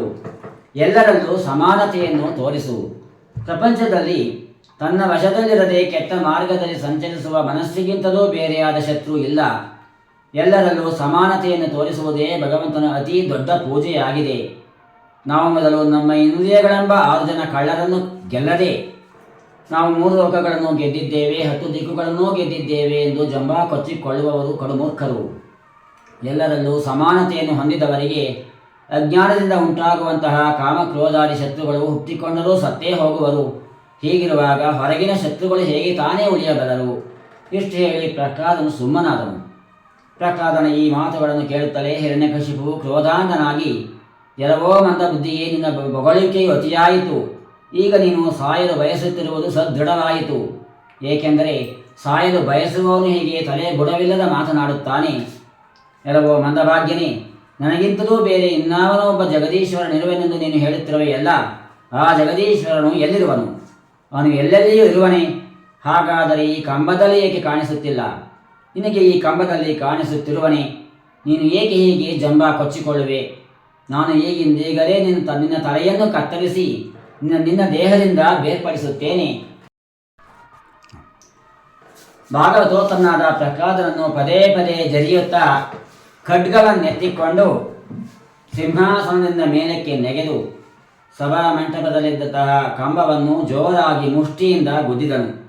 ಒಡನೆ ಬ್ರಹ್ಮಾಂಡವೇ ಒಡೆದು ಹೋಗುತ್ತದೆಯೋ ಎಂಬಂತೆ ಶಬ್ದವು ಕೇಳಿಸಿತು. ಆ ಶಬ್ದವು ಲೋಕಪಾಲಕರ ಲೋಕಗಳಿಗೆ ತಲುಪಿದಾಗ ಬ್ರಹ್ಮಾದಿಗಳು ತಮ್ಮ ಲೋಕದ ಪ್ರಳಯವೇ ಆಗುತ್ತದೆಯೋ ಎಂದು ಭಾವಿಸಿದರು. ಹಿರಣ್ಯಕಶಿಪು ಪ್ರಹ್ಲಾದನನ್ನು ಕೊಲ್ಲಲೆಂದೇ ಭರ್ರನೆ ಚಿಮ್ಮಿದನು. ಒಡನೆ ಕಂಬದಿಂದ ಬಂದಂತಹ ಅದ್ಭುತವಾದ ಶಬ್ದವನ್ನು ನೋಡಿ ಯಾರು ಹೀಗೆ ಗರ್ಜಿಸುತ್ತಿದ್ದಾರೆ ಎಂದು ನೋಡಿದಾಗ ಯಾರೂ ಕಾಣಿಸಲಿಲ್ಲ. ಆಗ ತನ್ನ ವೃತ್ತಿನಾದ ಪ್ರಹ್ಲಾದನನ್ನು ರಕ್ಷಿಸಲು ಹಾಗೂ ಸಮಸ್ತ ಭೂತಗಳಲ್ಲಿ ವ್ಯಾಪಿಸಿರುವೆ ಎಂದು ತೋರಿಸುವುದಕ್ಕಾಗಿ ಸಭಾ ಮಂಟಪದಲ್ಲಿದ್ದಂತಹ ಕಂಬದಿಂದ ಭಗವಂತನು ಪ್ರಕಟಗೊಂಡನು. ಅವನ ರೂಪವು ಅತಿ ಅದ್ಭುತವಾಗಿತ್ತು. ಆ ರೂಪವು ಕೇವಲ ಮನುಷ್ಯನೆಂದು ಹೇಳುವಂತಿಲ್ಲ, ಮೃಗದಂತೆಯೂ ಇಲ್ಲ. ಹಿರಣ್ಯಕಶಿಪು ಶಬ್ದ ಮಾಡುತ್ತಿರುವವರು ಯಾರು ಎಂದು ನೋಡಿದಾಗ ಕಂಬದಿಂದ ಬಂದಂತಹ ಅದ್ಭುತವಾದ ಪ್ರಾಣಿಯನ್ನು ನೋಡಿದನು. ಓಹೋ, ಇದಂತಹ ವಿಚಿತ್ರವಾದ ಪ್ರಾಣಿ, ಇದು ಮನುಷ್ಯನೂ ಅಲ್ಲ, ಮೃಗವೂ ಅಲ್ಲ. ಈ ನರಸಿಂಹ ರೂಪದಲ್ಲಿರುವಂತಹ ಈ ಅಲೌಕಿಕ ಜೀವವು ಯಾವುದು ಎಂದು ಯೋಚಿಸಿದನು. ಅವನು ಹೀಗೆ ಯೋಚಿಸುತ್ತಿರುವಾಗಲೇ ನರಸಿಂಹಸ್ವಾಮಿಯು ಹಿರಣ್ಯಕಶಿಪುವಿನ ಬಳಿಗೆ ಬಂದು ನಿಂತನು. ಅವನ ರೂಪವು ಭಯಂಕರವಾಗಿತ್ತು. ಕಾದ ಕಬ್ಬಿಣದಂತೆ ಕೆಂಪು ಹಳದಿ ಮಿಶ್ರಿತವಾದಂತಹ ಕಣ್ಣುಗಳು, ಕೇಸರಗಳು ಕೆದರಿ ಅಲೆಗಳಂತೆ ಆಡುತ್ತಿದ್ದವು. ಸ್ವರ್ಗವನ್ನು ಮುಟ್ಟುತ್ತಿದ್ದಂತಹ ವಿಶಾಲವಾದ ದೇಹ, ಅಗಲವಾದ ಎದೆ, ತೆಳುವಾದ ನಡು, ಚಂದ್ರ ಕಿರಣಗಳಂತೆ ತಳತಳಿಸುತ್ತಿದ್ದಂತಹ ಬಿಳಿಯ ಕೂದಲು, ಆಯುಧಗಳಂತೆ ಕಂಗೊಳಿಸುತ್ತಿದ್ದಂತಹ ಉಗುರುಗಳು ಇದ್ದವು. ಅವನನ್ನು ನೋಡಿ ಹಿರಣ್ಯಕಶಿಪು ಯೋಚಿಸತೊಡಗಿದನು. ಮಹಾಮಾಯಾವಿಯಾದ ವಿಷ್ಣುವೇ ನನ್ನನ್ನು ಕೊಲ್ಲಲು ಈ ವೇಷದಿಂದ ಬಂದಿರಬಹುದು. ಆದರೇನಂತೆ ಈತನ ಯಾವ ಆಟವೂ ನನ್ನ ಬಳಿಯಲ್ಲಿ ನಡೆಯುವುದಿಲ್ಲ ಎಂದು ಗದೆಯನ್ನೆತ್ತಿಕೊಂಡು ಸಿಂಹ ಗರ್ಜನೆಯನ್ನು ಮಾಡುತ್ತಾ ಭಗವಂತನಾದ ನರಸಿಂಹಸ್ವಾಮಿಯ ಮೇಲೆ ಎಗರಿದನು. ಆದರೆ ಬೆಂಕಿಯನ್ನು ಆಕ್ರಮಿಸಲು ಹೋದ ಮಿಡತೆಯು ಅದರಲ್ಲೇ ಬಿದ್ದು ಅದೃಶ್ಯವಾಗುವಂತೆ ಭಗವಂತನನ್ನು ಮುತ್ತಲು ಹೋದಂತಹ ಅಸುರನು ಭಗವಂತನ ತೇಜಸ್ಸಿನ ಮಿಂಚಿನಲ್ಲಿ ಮುಚ್ಚಿ ಹೋದನು. ನರಸಿಂಹಸ್ವಾಮಿಯು ಪ್ರಚಂಡ ಅಟ್ಟಹಾಸ ಮಾಡಿದನು. ಹಿರಣ್ಯಕಶಿಪುವಿನ ಕಣ್ಣುಗಳು ಮುಚ್ಚಿ ಹೋದವು. ಆಗ ಅತೀ ರಭಸದಿಂದ ಸರ್ಪವು ಎಲಿಯನ್ನು ಹಿಡಿಯುವಂತೆ ಹಿರಣ್ಯಕಶಿಪುವನ್ನು ಹಿಡಿದುಕೊಂಡನು. ವಜ್ರಾಯುಧದ ಏಟಿನಿಂದಲೂ ಯಾವಾತನ ಚರ್ಮವು ತರಸಲಿಲ್ಲವೋ ಅಂತಹ ಹಿರಣ್ಯಕಶಿಪು ಈಗ ನರಸಿಂಹಸ್ವಾಮಿಯ ಪಂಜದಿಂದ ತನ್ನನ್ನು ಬಿಡಿಸಿಕೊಳ್ಳಲು ಚಡಪಡಿಸಿದನು. ಸಾಧ್ಯವಾಗಲಿಲ್ಲ. ಆಗ ನರಸಿಂಹಸ್ವಾಮಿಯು ಆತನನ್ನು ಸಭೆಯ ದ್ವಾರದ ಬಳಿಗೆ ಎಳೆದುಕೊಂಡು ಹೋದನು. ಬ್ರಹ್ಮದೇವರು ಕೊಟ್ಟ ವರವನ್ನು ಸುಳ್ಳಾಗಿಸಬಾರದೆಂದು ಮನೆಯ ಒಳಗೂ ಇಲ್ಲ ಹೊರಗೂ ಇಲ್ಲ, ಹೊಸ್ತಿಲ ದ್ವಾರದ ಹೊಸ್ತಿಲ ಮೇಲೆ ಕುಳಿತನು. ಹಗಲೂ ಇರಲಿಲ್ಲ, ರಾತ್ರಿಯೂ ಆಗಿರಲಿಲ್ಲ. ಸಂಜೆಯ ಸಂಧ್ಯಾಕಾಲವಾಗಿತ್ತು. ಭೂಮಿಯ ಮೇಲೂ ಇಲ್ಲ, ಆಕಾಶದಲ್ಲೂ ಇಲ್ಲ. ತನ್ನ ತೊಡೆಯ ಮೇಲೆ ಕೆಡವಿಕೊಂಡನು. ಯಾವುದೇ ಅಸ್ತ್ರಗಳೂ ಇಲ್ಲ, ಶಸ್ತ್ರಗಳೂ ಇಲ್ಲ. ತನ್ನ ಉಗುರುಗಳಿಂದಲೇ ಲೀಲಾಜಾಲವಾಗಿ ಹಿರಣ್ಯಕಶಿಪುವಿನ ಉದರವನ್ನು ಬಗೆದು ಸೀಳಿ ಹಾಕಿದನು. ಆನೆಯನ್ನು ಕೊಂದು ಅದರ ಕರುಳ ಬಳ್ಳಿಯನ್ನು ಕುತ್ತಿಗೆಗೆ ಹಾಕಿಕೊಂಡ ಸಿಂಹದಂತೆ ನರಸಿಂಹಸ್ವಾಮಿಯು ರುದ್ರ ಸೌಂದರ್ಯದಿಂದ ಕಂಗೊಳಿಸುತ್ತಿದ್ದನು. ಅವನ ಕಣ್ಣುಗಳ ತೇಜಸ್ಸಿನ ಮಿಂಚಿನಿಂದ ಆಕಾಶಗಳ ದಿಕ್ಕುಗಳ ಕಳೆಗುಂದಿ ಕತ್ತಲಾವರಿಸಿ ಕಾಣಿಸದೇ ಹೋದವು. ಆಗ ಅವನನ್ನು ಎದುರಿಸುವವರು ಯಾರೂ ಇರಲಿಲ್ಲ. ಆದರೂ ಸಹ ನರಸಿಂಹಸ್ವಾಮಿಯ ಕ್ರೋಧವು ಹೆಚ್ಚುತ್ತಲೇ ಇತ್ತು. ಅವನು ಹಿರಣ್ಯಕಶಿಪುವಿನ ರಾಜಸಭೆಯ ಎತ್ತರವಾದ ಸಿಂಹಾಸನದ ಮೇಲೆ ಹೋಗಿ ಕುಳಿತನು. ಅವನ ಭಯಂಕರವಾದ ರೂಪವನ್ನು ಕಂಡು ಅವನ ಬಳಿಗೆ ಹೋಗಿ ಸೇವೆ ಮಾಡಲು ಯಾರಿಗೂ ಧೈರ್ಯ ಬರಲಿಲ್ಲ.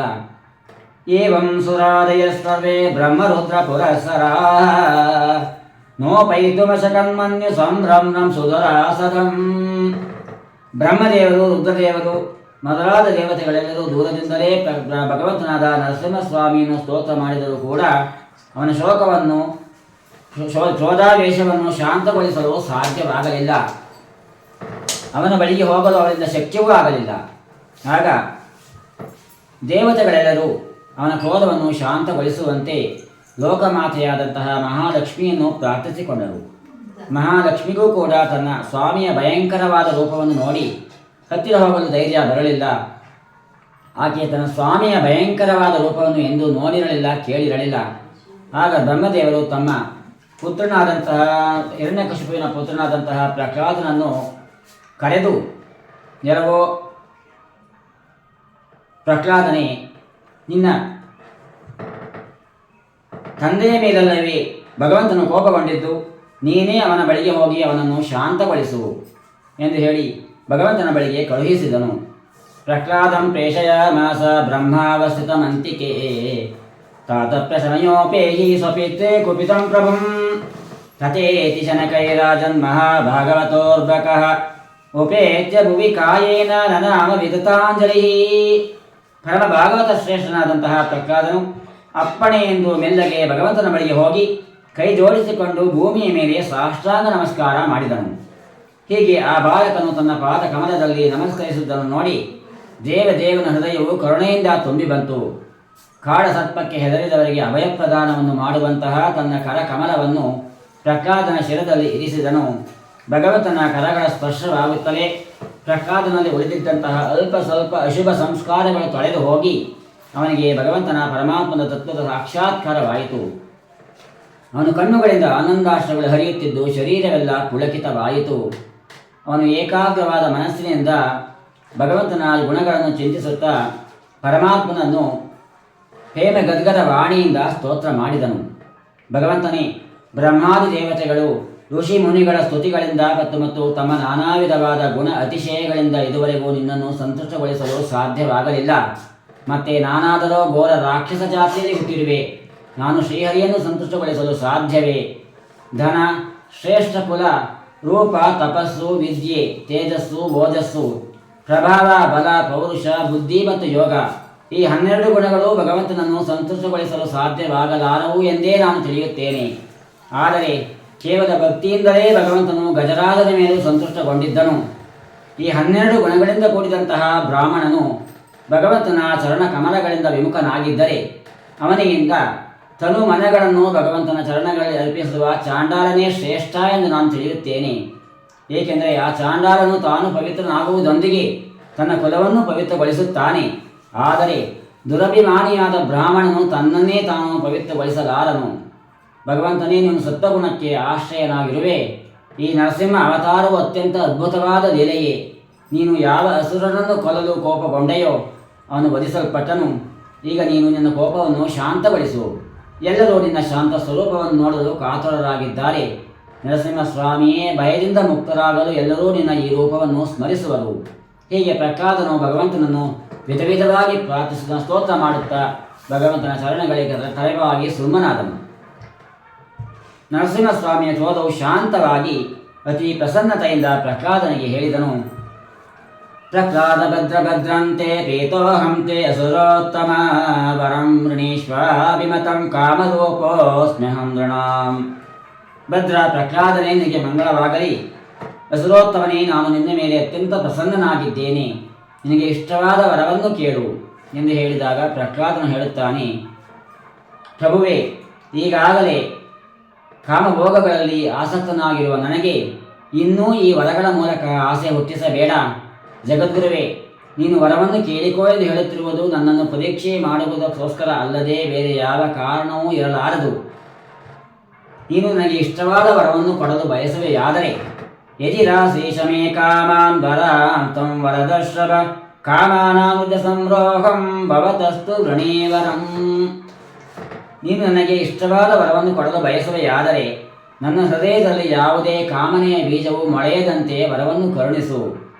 ಭಗವಂತನೇ, ನಿನಗೆ ನಮಸ್ಕಾರವು. ನೀನು ಎಲ್ಲರ ಹೃದಯದಲ್ಲಿ ಬೆಳಗುವವನು, ಉದಾರ ಶಿರೋಮಣಿಯು, ಸ್ವಯಂ ಪರಬ್ರಹ್ಮ ಪರಮಾತ್ಮನೂ ಆಗಿರುವೆ.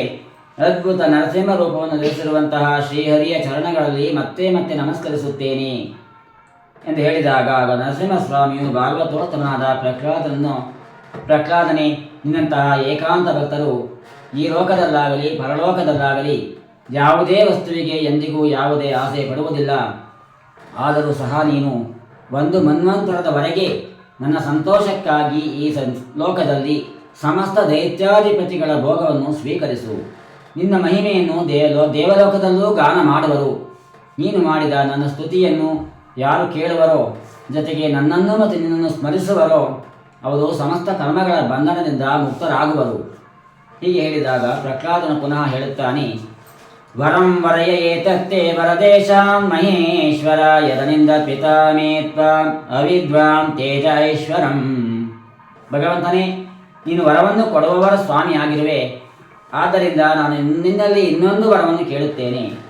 ನನ್ನ ತಂದೆಯು ನಿನ್ನ ಮಹಿಮೆಯನ್ನು ತಿಳಿಯದೆ ನಿನ್ನನ್ನು ದ್ವೇಷಿಸಿ ಮಾಡಿದ ದುಷ್ಟರ ದೋಷದಿಂದ ನನ್ನ ತಂದೆಯು ಪವಿತ್ರನಾಗಲಿ ಎಂದು ನಾನು ನಿನ್ನಲ್ಲಿ ಪ್ರಾರ್ಥಿಸುತ್ತೇನೆ ಎಂದು ಹೇಳಿದಾಗ ಪ್ರಹ್ಲಾದನು ಹೇಳಿದಾಗ ಭಗವಂತನು ಹೇಳುತ್ತಾನೆ, ಪುಣ್ಯಾತ್ಮರಂತಹ ಪ್ರಹ್ಲಾದನೇ, ನಿನ್ನ ತಂದೆಯು ಸ್ವಯಂ ಪವಿತ್ರನಾಗಿ ಅವನ 21 ತಲೆಮಾರಿನ ಪಿತೃಗಳು ಇರುತ್ತಿದ್ದರೆ ಅವರೆಲ್ಲರೂ ಇವನೊಂದಿಗೆ ಪವಿತ್ರರಾಗುತ್ತಿದ್ದರು. ಏಕೆಂದರೆ ಕುಲವನ್ನು ಪವಿತ್ರಗೊಳಿಸುವಂತಹ ನಿನ್ನಂತಹ ಪುತ್ರನನ್ನು ಅವನು ಪಡೆದಿದ್ದನು. ಈಗ ನೀನು ನಿನ್ನ ತಂದೆಯ ಸ್ಥಾನದಲ್ಲಿ ಪಟ್ಟಾಭಿಷೇಕ್ತನಾಗಿ ವೇದವಾದಿಗಳಾದ ಮುನಿಗಳ ಆಜ್ಞೆಯಂತೆ ನನ್ನಲ್ಲಿ ನಿನ್ನ ಮನಸ್ಸನ್ನಿರಿಸಿ ನನ್ನಲ್ಲಿ ಶರಣಾಗಿ ನನ್ನ ಸೇವೆಗಾಗಿಯೇ ನಿನ್ನ ಸಕಲ ಕಾರ್ಯಗಳನ್ನು ಮಾಡುತ್ತಿರು. ಈ ನರಸಿಂಹ ಅವತಾರವನ್ನು ಏಕಾಗ್ರವಾದ ಮನಸ್ಸಿನಿಂದ ಕೇಳುವವರು, ಧ್ಯಾನಿಸುವವರು ಎಲ್ಲ ವಿಧದ ಕರ್ಮ ಬಂಧನಗಳಿಂದ ಮುಕ್ತರಾಗಿ ಆಯುರಾರೋಗ್ಯ ಐಶ್ವರ್ಯಾಭಿವೃದ್ಧಿಯಾಗಿ ಎಲ್ಲರಿಗೂ ಮಂಗಳ ಉಂಟಾಗಲಿ. ಸ್ವಸ್ತಿ ಪ್ರಜಾಭ್ಯ ಪರಿಪಾಲಯಂತಾಂ ನ್ಯಾಯೇನ ಮಾರ್ಗೇಣ ಮಹೀಮಹೀಷಾಃ. ಗೋ ಬ್ರಾಹ್ಮಣೇಭ್ಯೋ ಶುಭಮಸ್ತು ನಿತ್ಯಂ. ಲೋಕಾಃ ಸಮಸ್ತಾಃ ಸುಖಿನೋ ಭವಂತು. ಧನ್ಯವಾದಗಳು. ಇದು